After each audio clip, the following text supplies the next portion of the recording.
We're in Washington, D.C., and a big part of the reason is for FinTech Week, and where you were on a panel that had the very lofty ambitions of discussing how to regulate AI. And I am curious as to what role the State Department would have in doing that. Yeah, absolutely. Well, first, thanks for having me. We play a central role. As you know, at DFS, we regulate banks, insurance companies, crypto, you name it, it really does fall under our purview. And so therefore, AI and the technological innovation that comes as part of financial services is also part of our purview.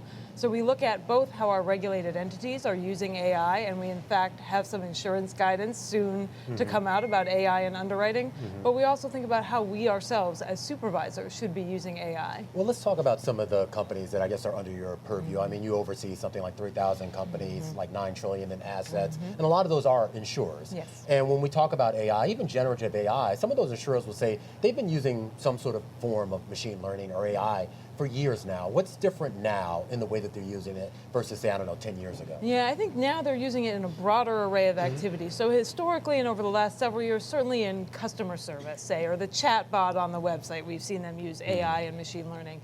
Now what we see is more in claims, in underwriting, in pricing. And so while DFS has had guidance in the past, like with many technological innovations, now it's time for an update so we can make sure the guardrails are clear. I don't think anyone doubts the importance of your agency, given that it oversees what is effectively our financial capital here in New York. But there's been a lot of discussion about whether these rules should be coordinated at the federal level rather than allowing states to do this one by one. Yeah, absolutely. And we coordinate with the federal regulators all the time. As you know, I spent time here in Washington at Treasury and at the NEC. And because it is the financial capital, we're coordinated with federal regulators and with international regulators because we regulate so many international institutions. So it really is that balance between harmonization, but leading the way and leveraging the nimbleness of a state agency to stay abreast of developments in technology. I was speaking a little bit earlier with the acting comptroller, Michael Sue, and I asked him about some of the lags in regulation versus the way the industry has sort of run forward with this here. And he admitted that they're behind. I guess my question is, how does the government catch up? Because the government has never really been known for speed when it comes to regulation. Well, I think it's an important question. You don't want to front-run innovation, but you want to be close in time to make sure those guardrails are there to protect consumers and markets. It really is one of the virtues of being a state regulator, especially in the financial capital, where we've got tech, we've got the financial services industry, so that feedback loop is tighter and faster.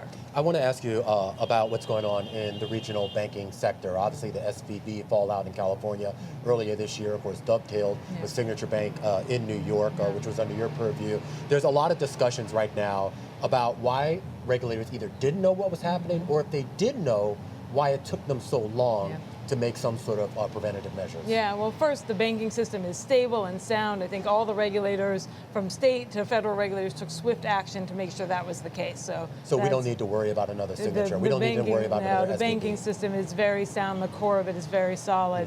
I think there are lots of things to learn from this, whether it's about needing updated regulations that are fit for a 21st century. We know the role that social media played in those runs earlier this year, but it's also about how you operationalize regulation. So we're doing a lot of work just internally on how things get escalated within the department, how we tighten that feedback loop between the examination and giving feedback to the bank and making sure they're remediating in a timely manner. Well, when we talk about some of the new technologies, so whether it's AI, the role of fintechs and non-bank financial companies in the system here, do you worry at all that some of the issues that sort of exacerbated the regional banking crisis, meaning the flow of deposits and the ability to transfer those deposits easily, that will get worse? I mean, we're talking about reducing settlement times. We're talking about potential open banking rules and laws that would effectively allow the free flow of money. That's good for consumers.